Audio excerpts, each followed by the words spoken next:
There we go. All right. So we are here because of COVID-19, celebrating the first virtual lab grad. We're here, we're queer, we're not going anywhere, we're still doing this lab grad. That's what's up. Lavender graduation is, to me, the most important event that we can have, especially in our current crisis. We need to take time and effort to celebrate our graduating seniors and to mark our community's continued strength and resilience against all odds. That's why I risked life and limb 2 weeks ago by breaking the quarantine and going to campus to package and send 21 envelopes with special gifts to our graduates. So I hope as our graduates are coming in that you all have next to you those care packages that we sent to you. If you opted in to get those, we will be opening them later on in the ceremony, so hold on to them. I'll give you the signal when that'll happen. The Lavender graduation is something that we do every year. Our department went remote on March 16th, and since then, I have been committed to ensuring that there are absolutely no gaps in our LGBTQA programming. So I just want to actually take a quick moment right here at the start, because I think it's important to thank people at the start of a program sometimes rather than just at the end. I want to start by thanking Dr. DeSantis, who I know is on right now, my supervisor. He's been supporting me and my staff in our effort to creatively adapt our programs to virtual settings over these last few weeks. So thank you so much, Dr. DeSantis. And I want to thank my awesome team of student assistants. Justin, Adam, Emily are all on the Zoom right now. Together, we have increased our programming by providing daily That's So Queer live discussions. We've completed 15 of them with over 800 participants over the last few weeks. And we've also done Safe Zone trainings for 99 FIU faculty and staff in the last few weeks to serve as advocates for our LGBTQA students, which is pretty awesome. I also yeah, feel free to applause at any moment. Keep the energy going. I also want to take a minute to thank many of you who contributed to our Pride Parade video, which debuted last Sunday. Despite the cancellation of Miami Beach Pride Parade, we had several people contribute to this video, including President Rosenberg, who usually marches with us each year. And we would not have been able to produce this video for our community without Professor Jay Sandhouse. I hope that he's come into the room. Professor Jay Sandhouse edited the video for us, so I just want to take a special moment to thank you so much.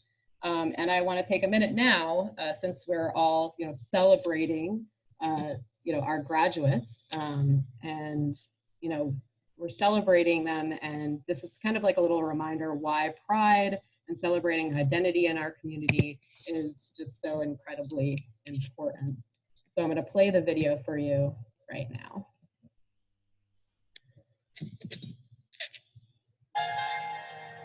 You all should hear that, yes? It's important for FIU to celebrate Pride in order to celebrate our diversity in our communities and celebrate the amazing people that represent our communities. I am proud to show my queer Jamaican pride. It is important for FIU to celebrate Pride because queer people exist and we matter.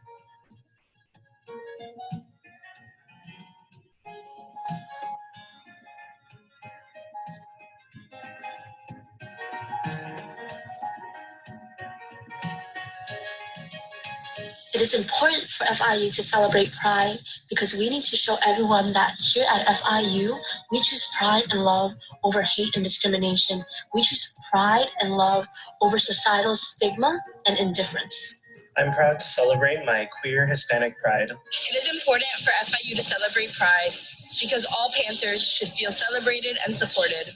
It is important for FIU to celebrate Pride because we need more visibility of our intersectional diverse identities. It is important for FIU to celebrate Pride because at FIU, we value diversity, equality, and inclusion. It's important for FIU to celebrate Pride because we're part of the collective. We're all human beings who deserve community and a chance to celebrate. I'm proud to show my pride as a label-free member of the community. I'm proud to show my queer pride. It's important for FIU to celebrate Pride because it sends a visible message to the FIU and greater Miami community that FIU Queer Identities Matter. My first ever Pride was Miami Beach Pride in 2018. The first Pride I ever went to was Space Coast Pride 2013. The first Pride I ever went to was New York City, 2018. The first Pride I ever went to was in New York City in 2006. The first Pride I ever went to was actually Miami Beach Pride, and ever since I've been hooked. My first Pride was in Los Angeles in 2017. My first Pride ever was in 2013, my second year of college with FIU Miami Beach Pride. It is important for FIU to celebrate Pride because it gives our students a chance to see how much FIU Panthers support and celebrate who they are. It's important for FIU to celebrate Pride because it gives everybody a sense of belonging. Pride is more than just celebrating sexuality and gender. It's embracing who we are as individuals, as people, and allowing all of our identities to show. I'm proud to show my ally Pride.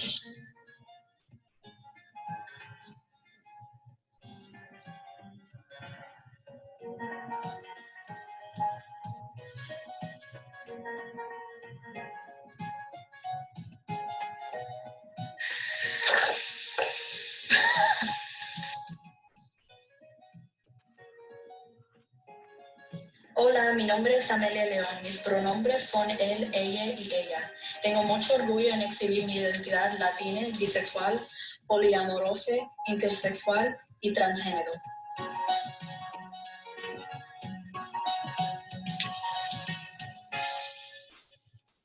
I can assure you that next year we'll be together, we'll be celebrating who we are, our identities, and we'll be there on that float in South Beach. Okay, y'all can hear me again, right? Yeah. Great. So thank you again to Professor Jay Sandhouse. And I just wanted to note, there it is. I just wanted to note that FIU News actually featured the video this week in an article titled "Panthers Find the Rainbow in the Middle of the Pandemic Storm." And that's right, that's what we do. We persist against a storm. I think that is such a beautiful analogy for not only what we're currently going through, but what our graduates went through to earn their degrees these last few years. That's why we're all gathered here over Zoom tonight. It's to honor and celebrate our LGBTQA graduates for persisting even when the odds may have been against them, and to recognize the leaders among us who stood up and stood out to us over this past year. Lavender graduation is a ceremony conducted on numerous college campuses to honor and celebrate our LGBTQA graduates for persisting even when the odds may have been against them, and to recognize the leaders among us who stood up and stood out. Lavender graduation is a ceremony that acknowledges students' achievements and contributions to the university.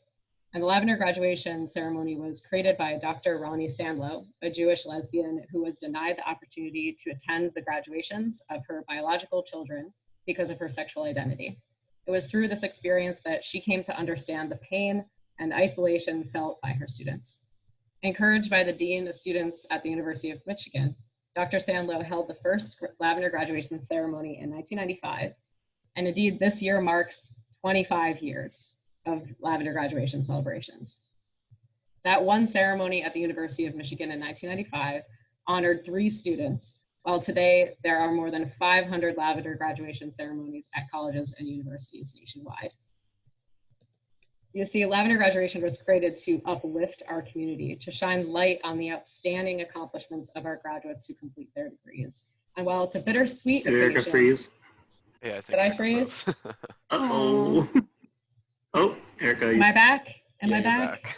You're back. Okay, good. So while it's a bittersweet occasion, where these students we have come to know and love are leaving us, we also know they're going out into the world to be the change makers and leaders we know them to be. But this isn't goodbye. I like to think this ceremony is very much a see you later. Our graduates are now becoming alumni, whom we hope will continue to be connected to and a part of our FIU for years to come. Much like our Richard Blanco. He is our keynote speaker tonight, and he graciously agreed to be our keynote back before COVID-19 changed life as we know it.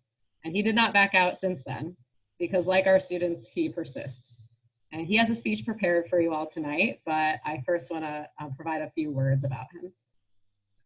So Richard Blanco is a 2-time alumnus of FIU. He earned his bachelor's in engineering from FIU in 1991, and he came back to us for an MFA in creative writing, which he earned in 1997. He is a poet, a memoirist, an essayist, and a speaker who began in fall 2019 as a distinguished visiting professor in our creative writing MFA program, where he developed courses on the intersections of poetry, community, art, and current events. Professor Blanco is a Cuban-American gay man who was born in Madrid and grew up right here in Miami-Dade.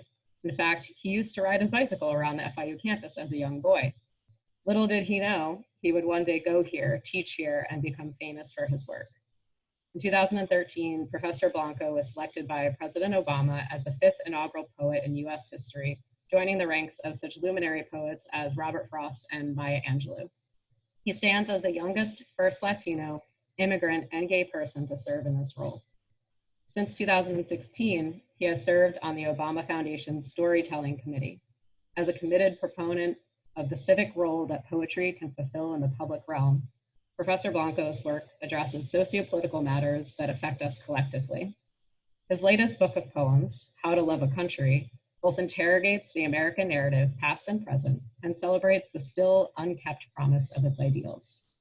Professor Blanco's work asks those universal questions we all ask ourselves on our own journeys. Where am I from? Where do I belong? Who am I in this world? All questions that I know our graduates and many of us on Zoom tonight are probably still asking. And so I'm very excited to introduce to you and turn things over to Professor Richard Blanco. Hi, everyone. How you doing? This is my first virtual keynote, so it's gonna we'll just play it by ear, I guess. I guess it's a first for many of us, but it's a pleasure to be with you all here this evening as we are gathered together as a proverbial and virtual village, and to congratulate all our graduates for all their hard work and perseverance, like you were saying, Erica, on all their talents and contributions. All the right stuff that sort of earned you this threshold moment. And of course, to celebrate who we are as this LGBTQA community. We don't need an excuse to throw a party, right? So we're here to celebrate us as well. And I gotta say, as a little anecdote, you know, I never expected to come back to teaching. After serving as visiting professor at FIU, I just fell in love with you guys and people like you. You know, just the student body at FIU just really makes FIU just such an amazing place. And so that's why I'm back full time. Almost got a third degree too in architecture, but I quit after 3 weeks. Anyway, I just wanted to share not so much a speech, because this is sort of a different concept, sort of a different setup.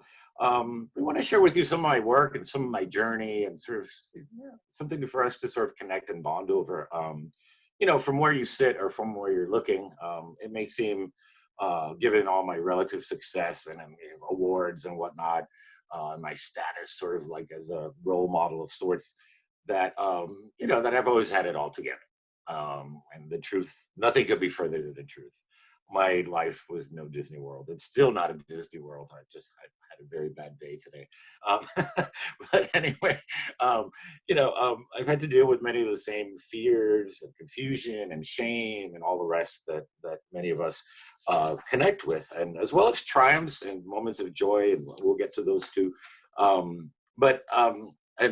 at the center of all that, and what I want to share with you today is my relationship with my grandmother, my abuelita, or more so my auntie abuelita, as you'll see. She was a woman who was as xenophobic as she was homophobic. So anything that was culturally weird to her was also gay. So like oatmeal was gay.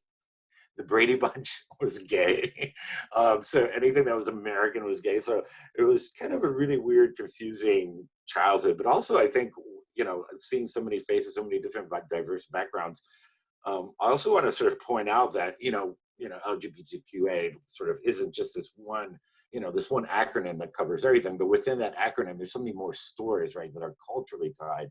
What I like to call sort of our cultural sexuality, which is very important too, that each one of our stories is as unique as anybody else's, right? In my case, that story revolves around my grandmother and this kind of cultural confusion. And she was one of those people in my life that I think we all have. someone who is somehow our best friend but our arch enemy, someone who is our biggest cheerleader yet our biggest detractor, someone who's always sort of somehow through a weird kind of love has made us grow. And that was her, and it made me grow and hurt me a lot too. But in that hurt, there was a lot of growth. Anyway, I'm going to begin with something a little lighter, a poem about her, which is written in her voice, so she can incriminate herself. It's kind of a whimsical look at homophobia and xenophobia, but I do hope you laugh at her and not with her. So this is my grandmother's voice, and sort of telling me how to be a man. Queer theory, according to my grandmother. Never drink your soda with a straw. Los hombres don't use straws. Milkshakes? Maybe. Stop buying your mother's Avon catalog in the men's underwear, those Sears flyers. I've seen you. Stay out of her Tupperware parties and perfume bottles. Don't let her kiss you. She kisses you much too much. Avoid hugging men, but if you must, pat them real hard on the back, even if it's your father. Must you keep that cat? Don't pet him so much. Why don't you like dogs? Never play house, even if you're the husband, and quit hanging out with that Henry kid. He's too pale. And I don't care what you call them, those G.I. Joes of his are dolls. Don't draw rainbows or flowers or sunsets. I've seen you. Don't draw at all. No coloring books either. Put away your crayons, your Play-Doh, your Legos. Wear your Hot Wheels, your laser gun and handcuffs, those knives I gave you for Christmas. Never fly a kite or roller skate, but light all the firecrackers you want. Kill all the lizards you can. Cut up worms and feed them to that cat of yours. Don't sit Indian style with your legs crossed. You're no Indio. And stop click-clacking your sandals like some Tropicana chorus girl. And for God's sake, never, ever pee sitting down. I've seen you. Never take a bubble bath or wash your hair with shampoo. Shampoo is for women. So is conditioner, so is mousse, so is hand lotion. Never file your nails or blow dry your hair. Go to the barber shop with your abuelo. You're not unisex, are you? Stay out of the kitchen. Los hombres don't cook, they eat. Eat anything you want, except deviled eggs, blow pops, croissants, bagels, maybe, cucumber sandwiches, and those petite fours. Don't watch Bewitched or I Dream of Jeannie. Don't stare at the $6 million man. I've seen you. Never dance alone in your room. Donna Summer, Barry Manilow, The Captain and Tennille, Bette Midler, and all musicals forbidden. Posters of kittens, Star Wars, or the Eiffel Tower forbidden. Those fancy books on architecture and art, I threw them in the trash. No, you can't wear cologne or puka shells, and I better not catch you in clogs. If you grow a ponytail, I'll cut it off. Okay? What? No, you can't pierce your ear, left or right side. You will not look like a goddamn queer. I've seen you, even though I know you are one. Thanks. So that was my grandmother. And sure, things have probably gotten a lot better for us. And while it is easier now, I think we all understand that it isn't easy, as we like to say. We still have to come out every single day in some way, shape, or form for the most part. And I think that adversity truly connects us across generations and to each other in the Zoom room tonight. But perhaps, like I said, more importantly, that I think what we're connected by is a kind of a sort of a really, really strong sense of hope. This idea of triumph despite our adversity, this celebration, and you right here, right now, is living proof of that triumph, of those joys over adversity. In that regard, I wanted to share an excerpt from a very personal essay that I wrote in response to a question. It's called, the question was, it's for an anthology. It says, who figured most prominently in your life as a gay writer? And of course, I chose to write about my grandmother again, this time in a much more profound and a much more complex look at that relationship and my life's journey as a gay man.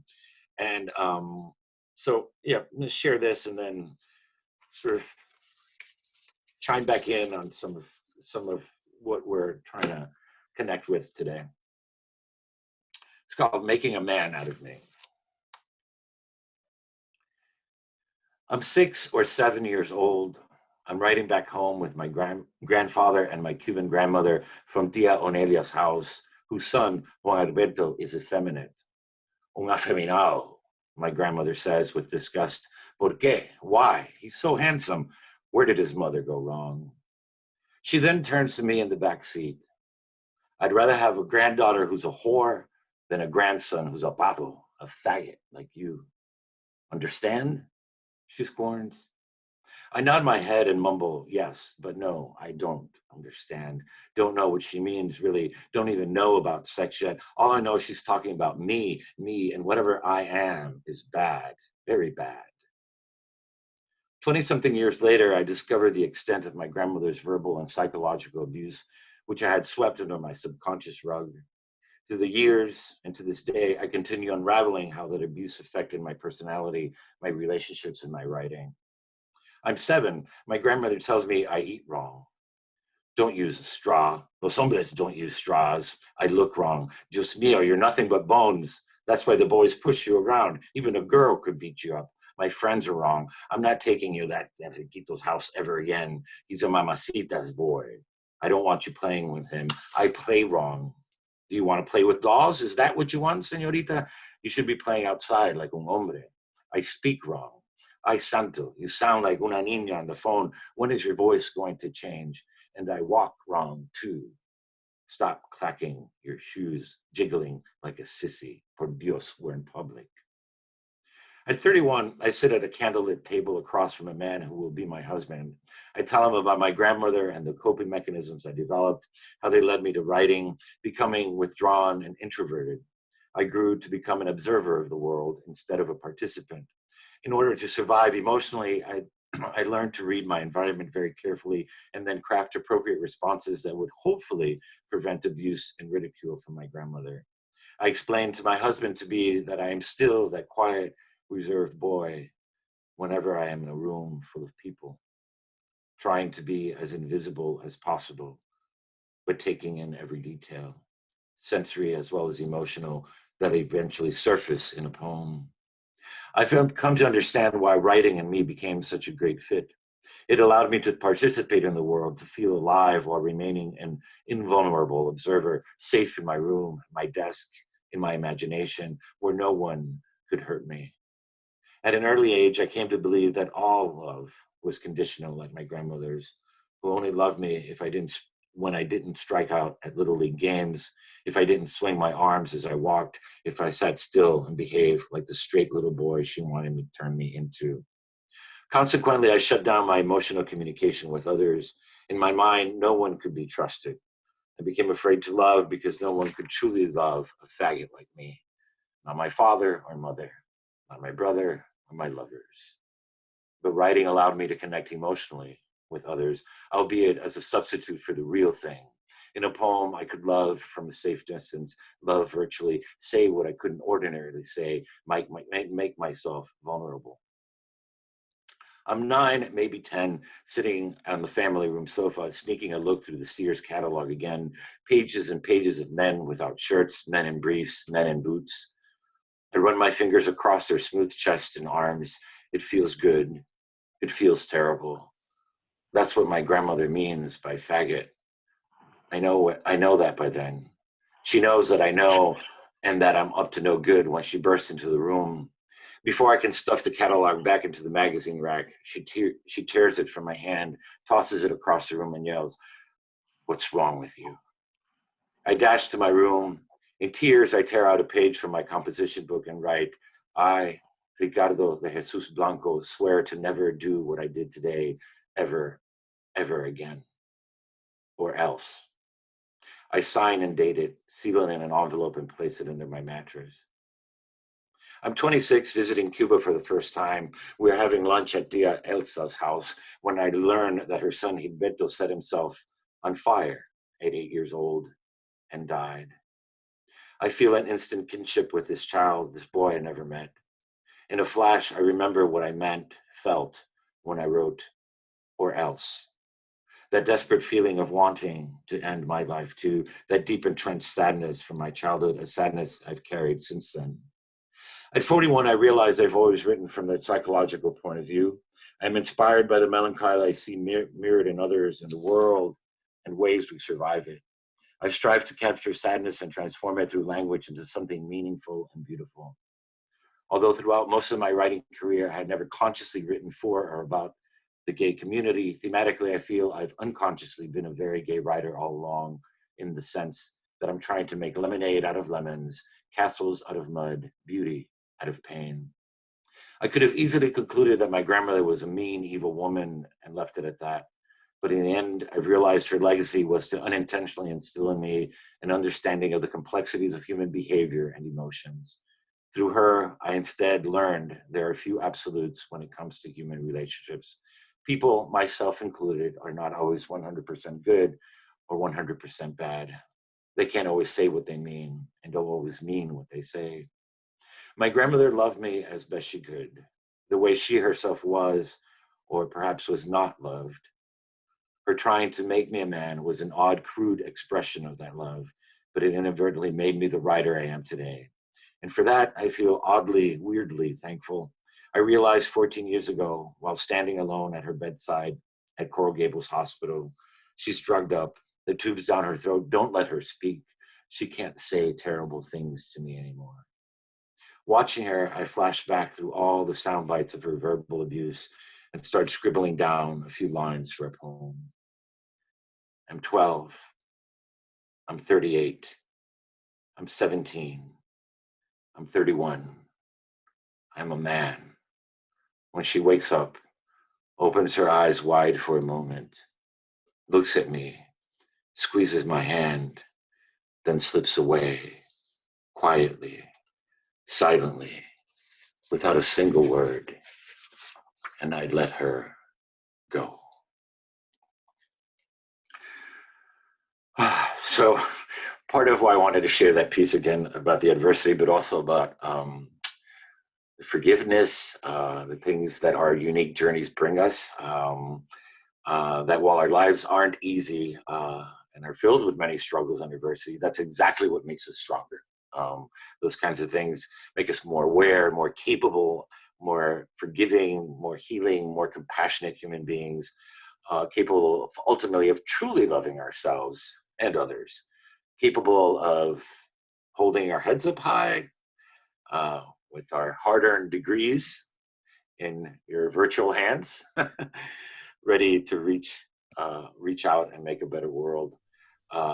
Not somewhere over the rainbow, but right in the rainbow. So thank you. Best of luck. I'm here at FIU. I'm here with you guys as well. So hopefully next year we'll be able to do this in person and really have a real exchange. But just wanted to, I don't know, love you guys. Let's all unmute our mics and give a round of applause.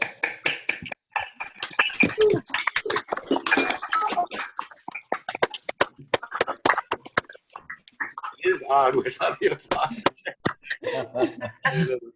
I don't know if you can see it, Richard, but if you open the chat window, you'll see all the comments that we're pouring in. So, oh. Yeah, you can see it that way too.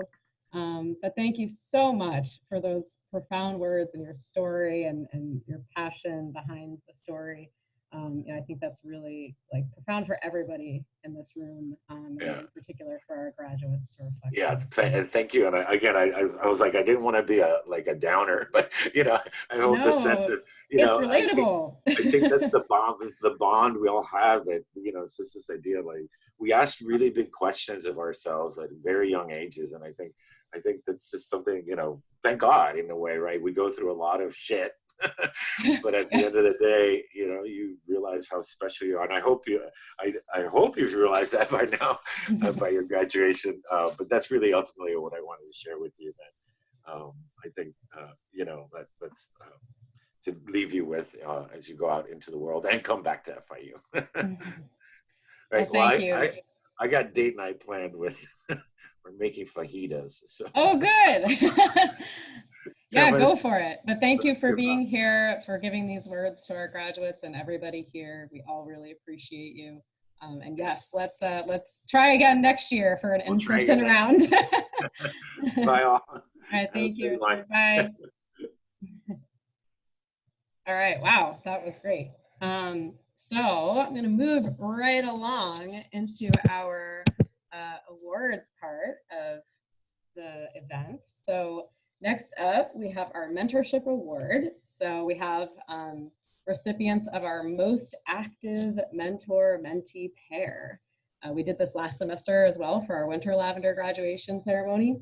So as part of our LGBTQA mentorship program, mentors and mentees are not required to attend our LGBTQA events together or meet up with each other, but they're encouraged to. That's part of the building the mentorship bond. It's really up to the mentors to get together with their mentees and make this happen, and we track their attendance. So the data is in, and this semester's most active mentor-mentee pair is our graduate, Dustin Castrillo and Yan Velasquez. And so we can give a little round of applause for them. Congratulations and keep it up. You know, you both prioritize building your bond, staying connected. Dustin, we hope that you'll stay connected to Yan and continue your bond beyond your time here at FIU. And just a note to everybody, they will be receiving certificates and gift cards to our campus bookstore, but we'll make that happen once we're all back on campus. And that's the case for our next awards as well. So we have our LGBTQA awards, and students will be receiving trophies for these awards. So they're actually like really nice, like rainbowy trophies. So once things are back up and running, we will make sure that we get these to you. So our first Lavender graduation LGBTQA award is for our Partner of the Year. And our Partner of the Year this year is going to Housing and Residential Life. So I just want to say a few words about the awardees, and I'm going to do this for each one, and then they will just kind of verbally acknowledge and say hi, and then we'll move on to the next one. That's how we're going to do this. So the folks over in Housing and Residential Life have been huge partners to us over this past year. Since my arrival here at FIU last summer, they invited me to meet with them and then to train all of their, something like 100 RAs in how to affirm and support LGBTQA students.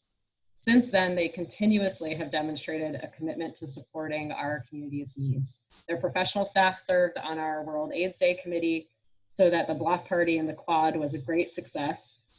The director of housing, Andrew Naylor, committed his time, energy, and financial support as a member of our Pride Parade committee this year.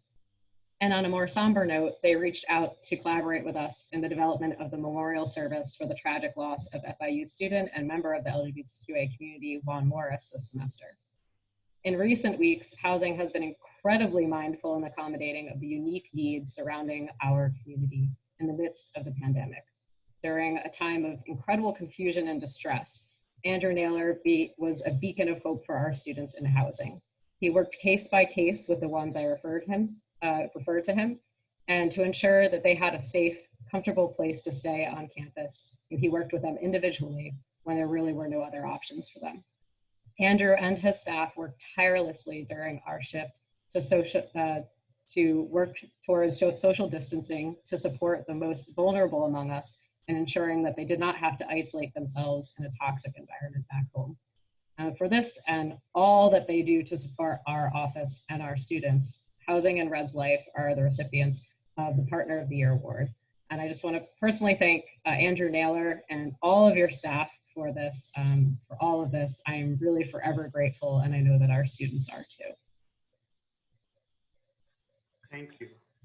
It's been You're getting some quiet applause from the room. Okay, so next up is our Club of the Year Award.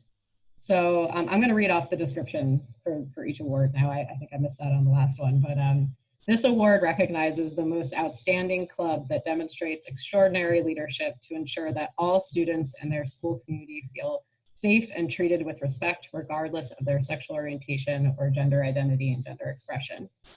This year's Club of the Year Award goes to the Gender and Sexuality Alliance at BBC. Although established only recently in the spring 2019 semester at BBC, the Gender and Sexuality Alliance has made an amazing leap in its membership numbers and status as an absolute force when it comes to collaborating and organizing impactful events for all LGBTQA students, both at BBC and NNC. They consistently planned with us, showed up, and brought excellent ideas to assist with the signature events in our office throughout the fall and spring semesters, while also planning and executing their own large-scale event, FIU's first ever queer prom called Glitter Ball last fall semester. Not only was Glitter Ball a huge success, bringing nearly 70 students to the BBC campus in sparkling and colorful formal attire, the GSA brought multiple organizations together to work in unison and build financial sponsorship for the event. This emphasizes to us the GSA's creativity and ingenuity in building a program from the ground up and making the seemingly impossible possible. So this year's Club of the Year Award goes to the GSA at BBC. Thank you to the e-board and its president, T.T. Guin, who is accepting the award on behalf of the entire GSA membership. Yeah! Thank you so much. Thank you so much for the support that the staff and faculty members and also all the organizations that supported GSA. And to my e-board members, I love you guys. And to my members, thank you. We love you all. I love you. I'm so proud of you. So the next award, the recipient has no idea that this is coming because I knew that they were going to be here and I didn't want to spoil the surprise. So hopefully they're still on the call here. But the winner of our Staff Faculty of the Year Award, every year it goes to a staff or faculty member who has provided an extraordinary level of support to the LGBTQA campus community. And this year's recipient is Victoria Gonzalez. Most significantly this year, Victoria served on our World AIDS Day and Pride Parade committees. As we all know, when forming committees or doing things in group projects, for example, there are often those single individuals whom you can count on to step up, offer to help, or create that thing that just needs to be created. She is consistently reliable, creative, and level-headed in everything she brought to the development of these events.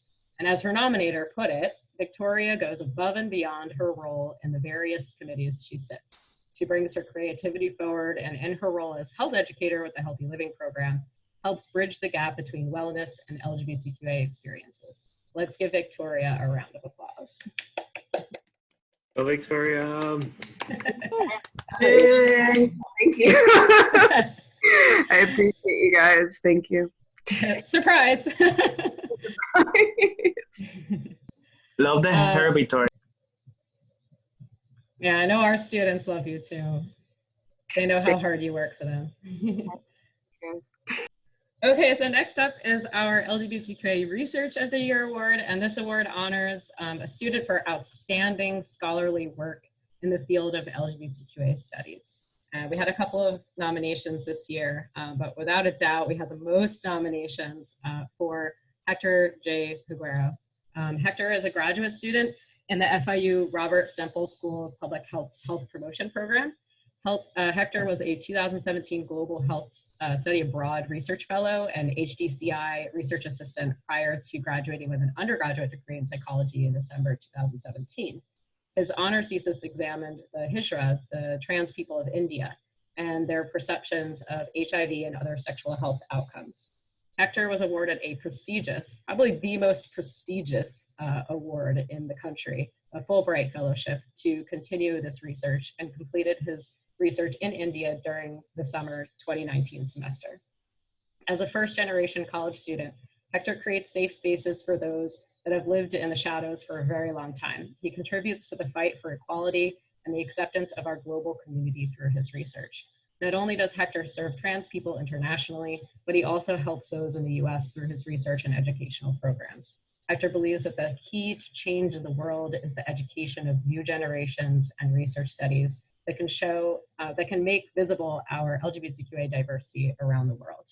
As one nominator wrote, Hector always strives to give a voice to the voiceless and to reassure all those who feel like they are not being heard and let them know that he is fighting for them.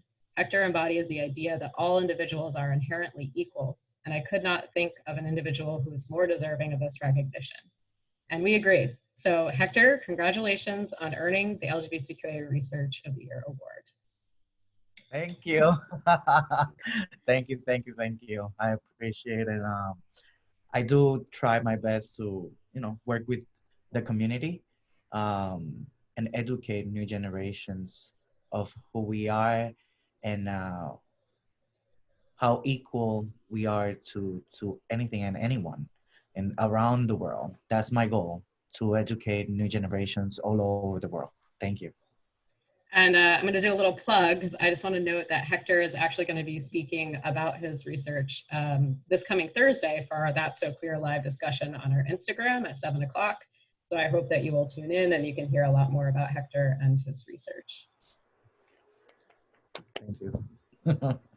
Okay, I'm very excited to also announce the Undergraduate Student of the Year Award. This award recognizes an undergraduate student who significantly contributes to the campus climate by actively mobilizing students or addressing the needs of the LGBTQA community. This undergraduate student has committed themselves to having a positive impact on others. And this year's recipient is Rosen T. Gordon. Rosen is an honors college student working on 2 bachelor's degrees in Women's and Gender Studies and Latin Americana and Caribbean Studies. Rosen holds a myriad of roles in service to the LGBTQA community. He currently serves as president of the Honors College Pride Club, hosting events for the LGBTQA community.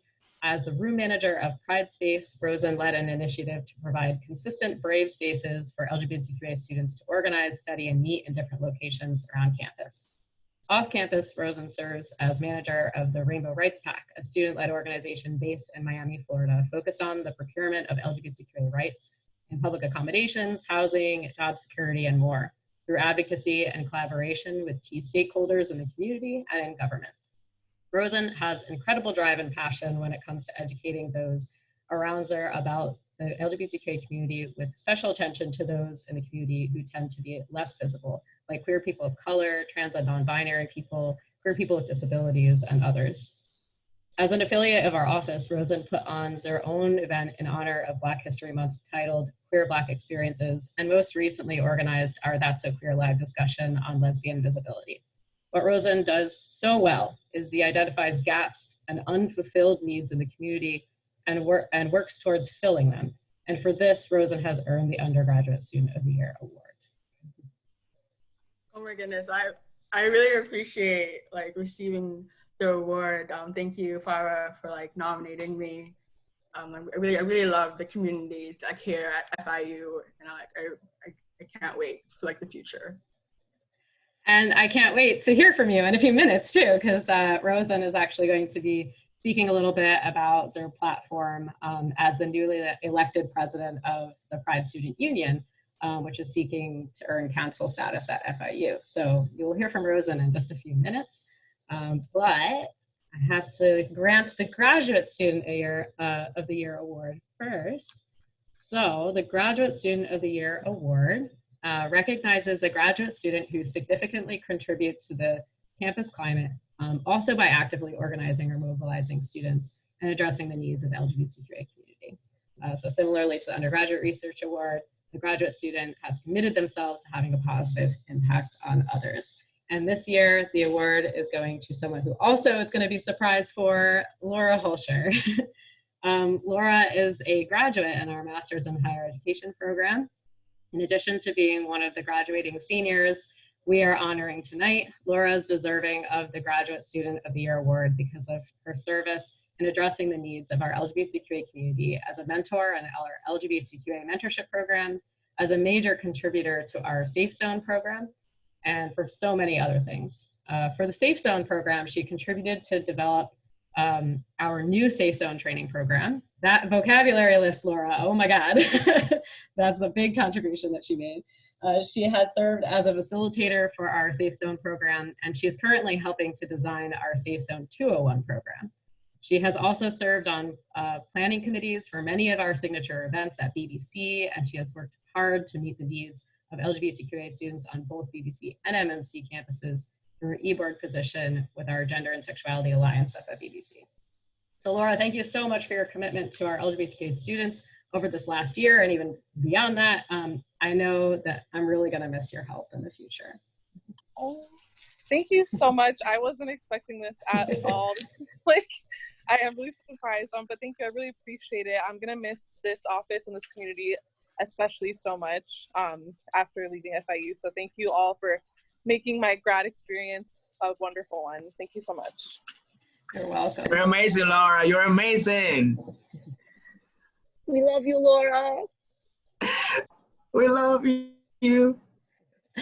I'm loving all of the little comments and supportive moments. This call is so great. So finally, and this is our last and most prestigious of the awards, the Rainbow Pride Award. And this honor recognizes an individual student, staff member, or group at FIU whose extraordinary service and outstanding leadership has helped the LGBTQA community at FIU. The recipient of the award will have gone above and beyond in the work that they do.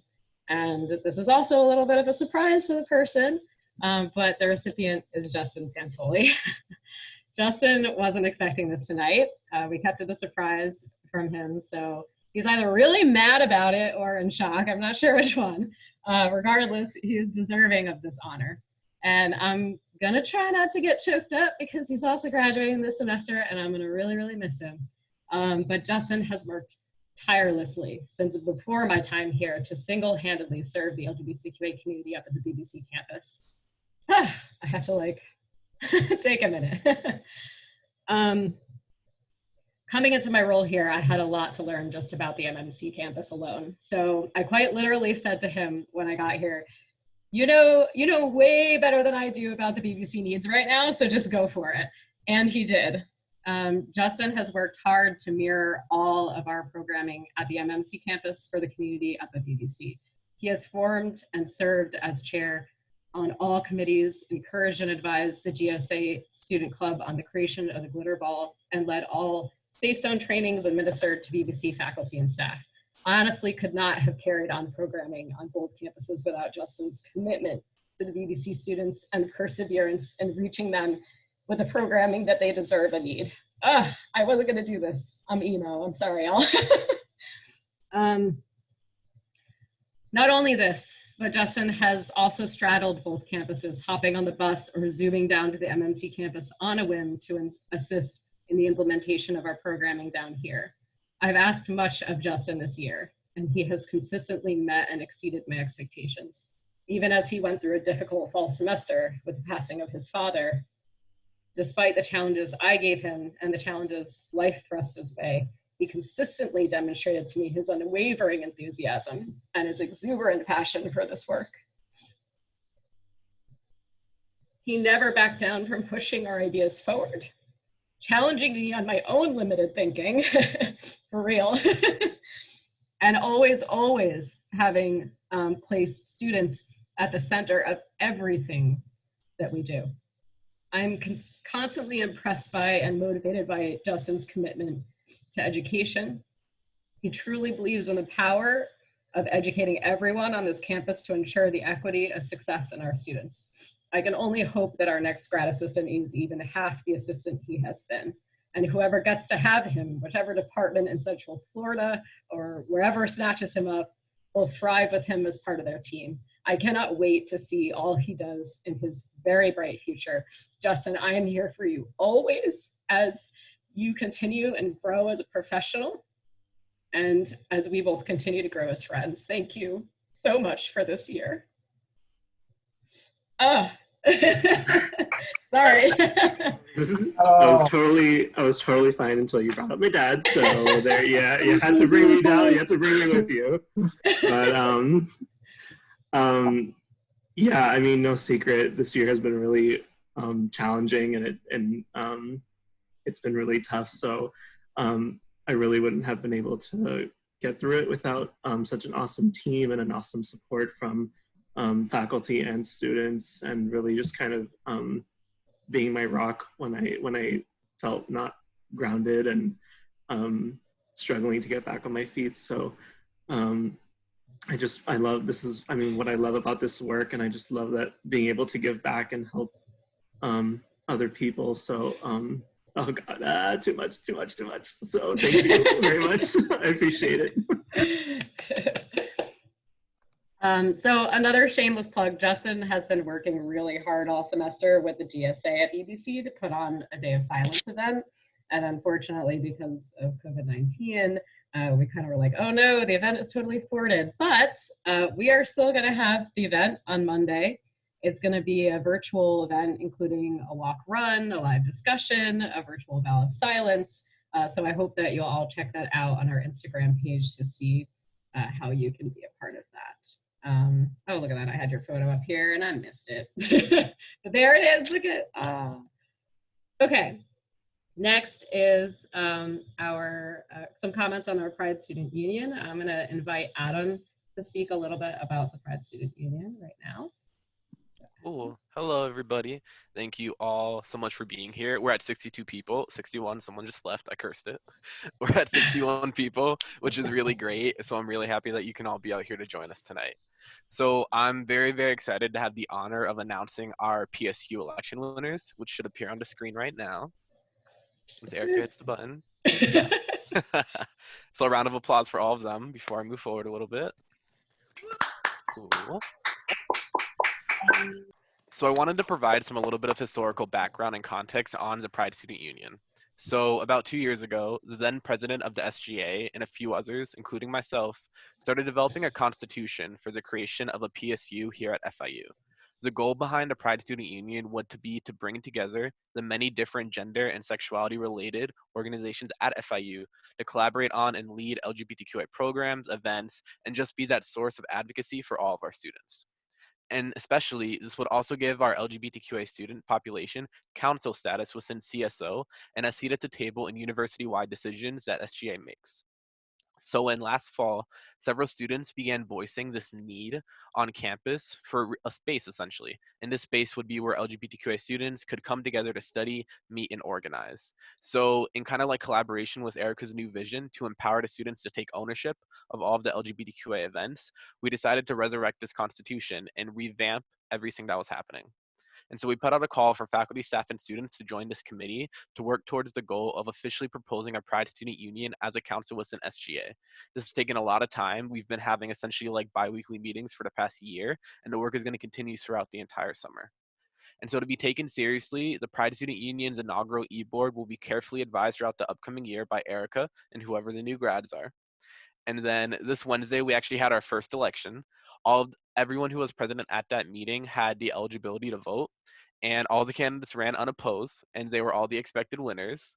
And so while it's not any surprise to them, I'm super, super excited to see this actually coming to life and to officially announce the e-board, who will be leading and learning how to lead so many of our office's signature events. Our office itself is going to be going through a shift. We're going to be focusing a little bit more on academic partnerships, scholarships, educational trainings, and our mentorship program, while also doing our like major signature events like Pride and Lavender graduation.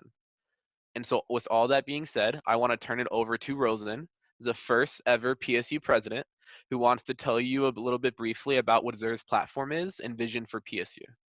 So Rosen. Hello, y'all. So real quick, I'm gonna drop what I'm planning to say, so just in case anybody has any auditory processing issues or if you're hard of hearing. So I put that, it doesn't fit all the way. That's okay. So I'll just do a bit at a time. So starting off, I'm gonna give a quick, before I start, I'm gonna give a quick content notice. I do reclaim the Q slur, like in reference to LGBTQI+ community. So like I'm gonna be using it during my speech. Okay, so hello, as I said, my name is Rose N.T. Gordon, and my pronouns is he and Zer. I'm really excited to be the inaugural president of the Pride Student Union. I've been on the structural subcommittee for the Pride Student Union previously. The structural subcommittee has been writing the parts of the Pride Student Union's constitution on like roles and responsibilities. What we initiated the current efforts to form the Pride Student Union was actually a meeting with Dr. Espinoza, the Dean of the Honors College in spring 2019. I was one of several LGBTQI+ honors students voicing our thoughts and our concerns to him. From this meeting and several meetings later, like amongst ourselves, we decided to create the Honors College Pride Center in Guild 10A, the Honors College Study Room, as a precursor to the future Pride Student Union. And then from that, the College Pride Center would be like student operated and serve as a break space centering marginalized groups for LGBTQI students to meet up, network, advocate for the community at Florida International University. In fall 2019, so what I mentioned previously was last school year in spring. So in fall 2019, this school year, the Honors College Pride Center had a grad opening attended by students, Dina Espinoza, Enrique Rosell, who's the program coordinator for the Honors College. We're even featured in the student newspaper by Panther Now. After further talks with Dr. Erica Jane Friedman and Enrique Rosell, the Honors College Pride Center was renamed Pride Space so that non-honor students would feel more welcome. Meetings to start the official Pride Student Union also reemerged from this conversation.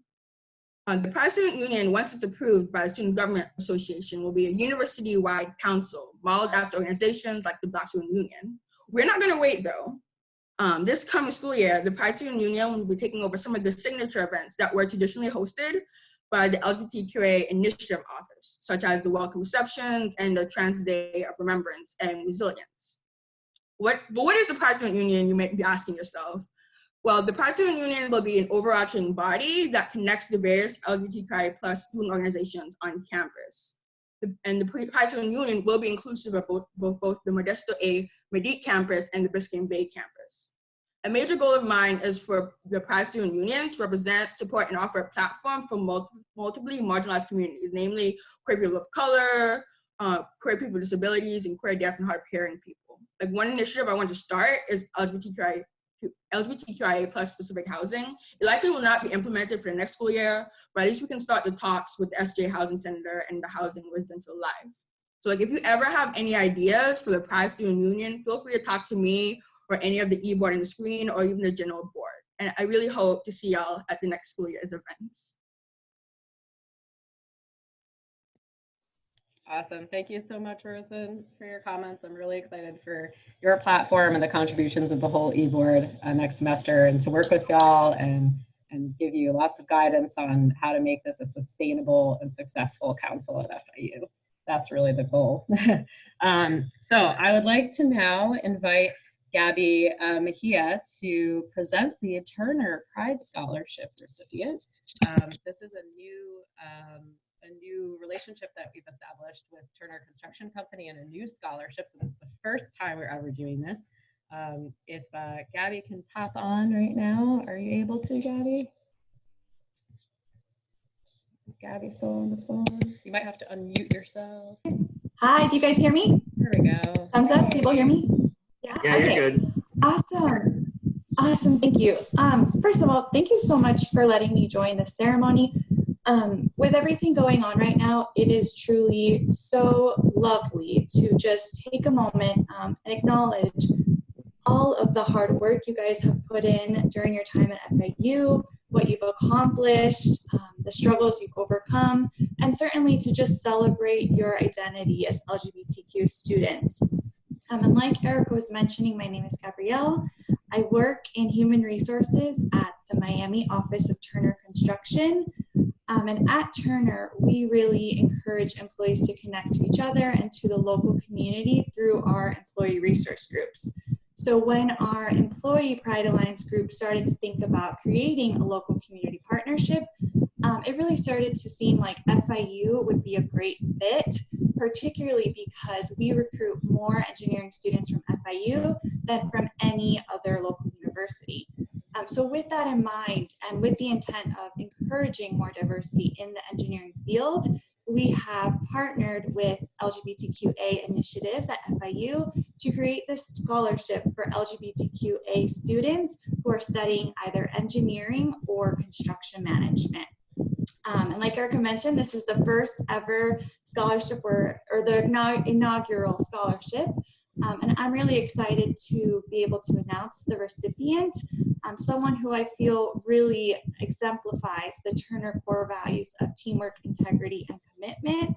I just wanted to read a few words that this recipient wrote. She said, Gabrielle, can I just pause you for a second? Is there a way to maybe adjust your microphone a little bit? Because it's rubbing against something maybe, because it's making a little bit of interference, yeah. Let's see, is it better now? Not really, but that's okay. We could just keep going. I'm sorry about that. It's just my computer. I'm not sure what the issue We can is. hear you. It's just like a little, like there's a little muffle happening, but it's okay. Keep going.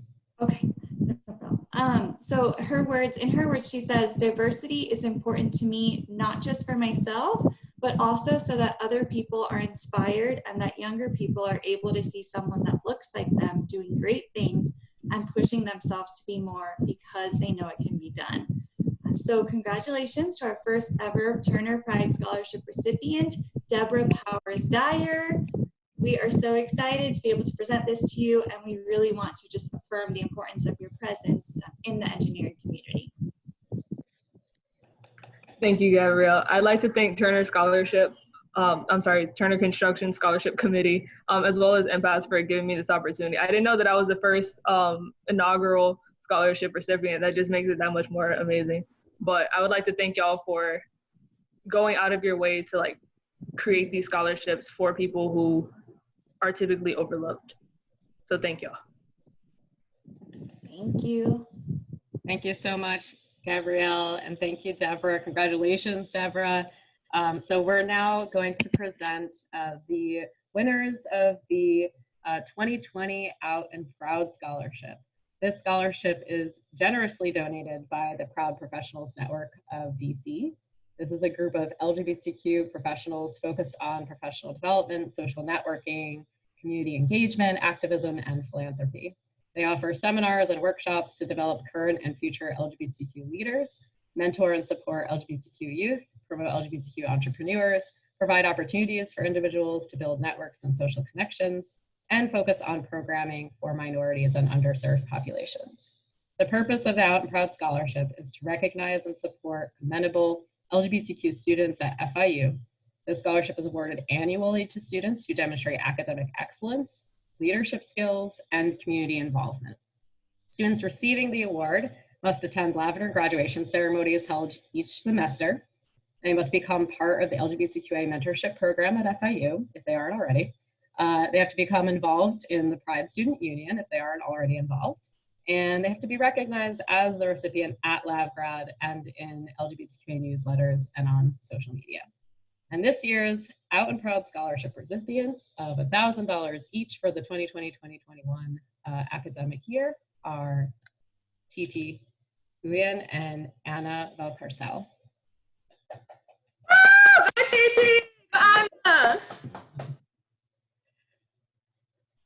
So next, we are going to turn over to some senior remarks. So we're going to have this graduating senior who, unfortunately, I don't really know much about this senior. Just kidding. Adam is our LGBTQA Initiatives student assistant who is also graduating this semester. Not going to cry.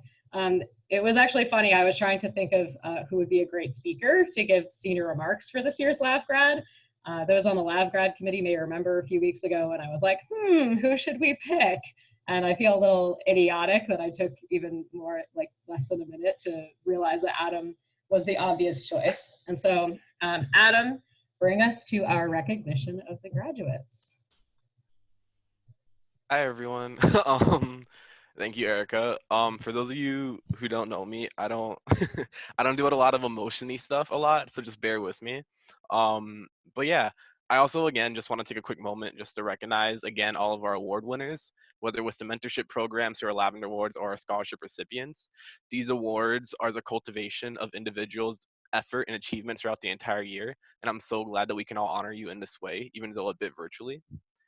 And so I was sitting at my laptop like 4 hours ago, deciding on what I wanted to say tonight that could accurately express my emotions and feelings towards the LGBTQA Initiatives office, while also giving all of my fellow graduates a nice feeling. For those of y'all who don't know, this office has been essentially ingrained in my DNA since my literal first week at FIU in 2016. I, a bit stupidly, applied to become the GSA at BBC president during the first week of my freshman year, and I somehow got it.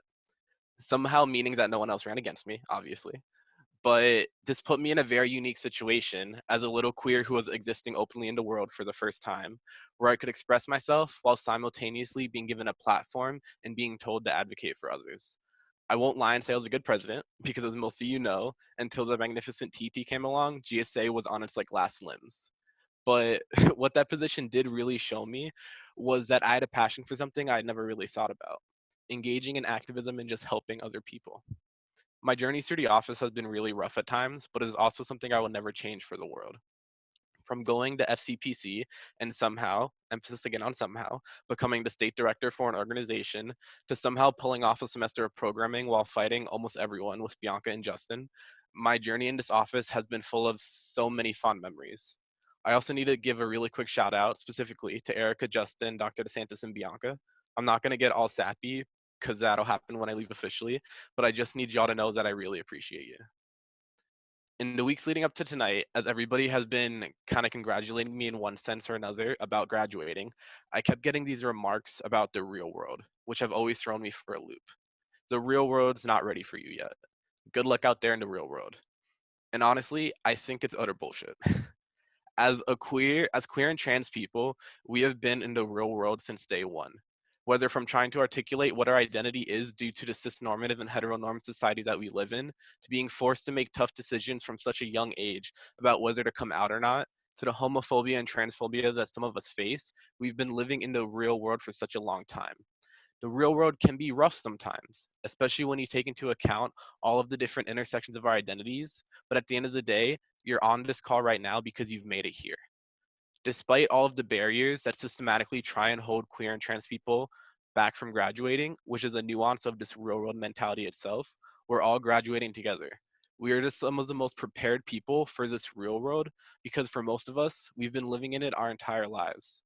All of us are strong, powerful, and resilient people. All of us have overcome systematic barriers and forms of oppression that would like to keep us down, but we've overcome them because we're models of resilience. And while some of our friends and families might not have been able to make it where we did today, we remember them all the same. We made it here today for all the queer and trans folks who will never have the opportunity to partake in a ceremony like this. If I can give you all any message to take away from here today, it's to hold firm to your identity and your model of resilience that has gotten you this far. This can look different for everyone, and that's all valid and authentic. However you got here today, in whatever form that looked like, I want to acknowledge and honor it. I'm so proud of each and every one of you, and I know everybody else here is too. We're the class of 2020, and nobody, not even Zorona, is going to stop us. Yay! That was great. Thank you so much, Adam, for your words. You did not disappoint, as I knew you wouldn't. And I want to turn next to honoring our graduates. But first, you know you're not going to get off scot-free. I'm going to embarrass you a little bit. So, and I'm going to try real hard not to cry. So, you know, Adam really hates when anyone ever talks positively about him. But as my student assistant this year, Adam, you know, what do I even say about you that you don't already know? Because you saw the letter that I wrote to you for Humans in Action Fellowship. Yes, I screwed up the Humanity in Action Fellowship name in the letter, full disclosure, but he got it, so it doesn't matter. He's officially a Humanity in Action Berlin Fellow, and although he can't go to Berlin this summer, he will still benefit from tons of virtual programming and training, and hopefully he'll have the opportunity to go to Berlin next spring. So just a little applause for that. Yeah. So Humanity in Action Fellow, awesome. But that's not all I'm gonna say. You're really not getting off easy here, I'm sorry. Adam is graduating with a Bachelor of Science in Sustainability in the Environment. And he told me last August that with that degree, he wanted to pursue a master's in higher ed. So I offered him to stay in the position as a student assistant in our office. But, you know, he had to go and, you know, change his mind and have loftier goals. That's because Adam's passion lies in social justice leadership, and it always has. I have felt confident from early on in knowing Adam that he has a strong ability to lead and work with others to implement top quality educational social justice focused programming. I have entrusted Adam with a long list of responsibilities this year that I won't bore you all with, but one of his most significant contributions to FIU was the Queering Sexual Assault Prevention Program. that he started to address the lack of education around the specific experiences of sexual assault that people in LGBTQA communities face. Seeking to grow that program further, he was accepted last fall into the Maven Leadership Collective, which is an organization that invests in creative social impact leaders. And when I was hired, I was given the option of hiring a graduate student to replace him, but I am so glad that I decided to keep Adam. His passion for social justice work, his depth of knowledge, his balanced attitude and approach to everything that he does, all of these qualities have resulted over this last year and above and beyond what could ever be expected of an undergraduate student assistant. Overall, Adam, you are a truly special and unique individual whom I have no doubts will continue to be an impactful agent of change across communities of underserved and marginalized people. You are a model human who will thrive in anything you put your mind to, no matter how nervous you get. That's a little secret. So Adam, you have me as a reference, as a mentor, and as a friend for life. Congratulations. Thank you. I appreciate it. Okay, now finally, the presentation of our graduates. I want you all to open your care packages starting now. So just so you know, there are 21 of them who signed up to be honored this year. All of them, graduate students and undergraduate students, not only working hard to earn their degrees and they have also worked hard to overcome gender and sexuality-based discrimination that often intersects with other important aspects of their identities. And this ceremony is our way of showing that we see you, we see your efforts, and we are so proud of you and your accomplishments. So open those packages. Hopefully I didn't screw up too much on these. I think all the graduates should unmute themselves and live react with us together. Yeah, everybody unmute. So you should have gotten your medallions. There's some other little goodies in there for you too. And then I want you in there as your certificate. So after I read your name, please hold up your certificate for the remainder of the reading of names so that everyone can see you over Zoom. And then at the end, I'm just gonna ask everyone to unmute their mics so we can give a big unison cheer to all of the graduates. Yeah, so there's a cute little tassel. So you might not get to wear a hat, but I have my own tassel from my graduation hanging on my mirror still in my car. So this is a special rainbow one. So I'm going to keep my closing remarks really, really short and sweet and simply leave you all with this Maya Angelou quote. Maya Angelou wrote, "In the latter years of your life, your happiness and your self-esteem will be determined by the mountains you surmounted, the valleys you climbed out of, and the life and/or career that you forged for yourself." So graduates, don't let anyone hold you back. Keep persisting, stay resilient, and be proud of yourself and make yourself proud. As a subdivision of the MPAS office, our LGBTQA Initiatives team is made up of myself, our graduate assistant, Justin Santoli, student assistants, Adam Rupazar and Emily Silverio Williams. I want to thank them again. We all work really hard to create an environment of empowerment, affirmation, and inclusion for all LGBTQA Panthers. We do this through education, advocacy, celebration. Tonight, we celebrate you graduates. You might still have a few finals left, but you're here, you did it, so be proud of all of your accomplishments.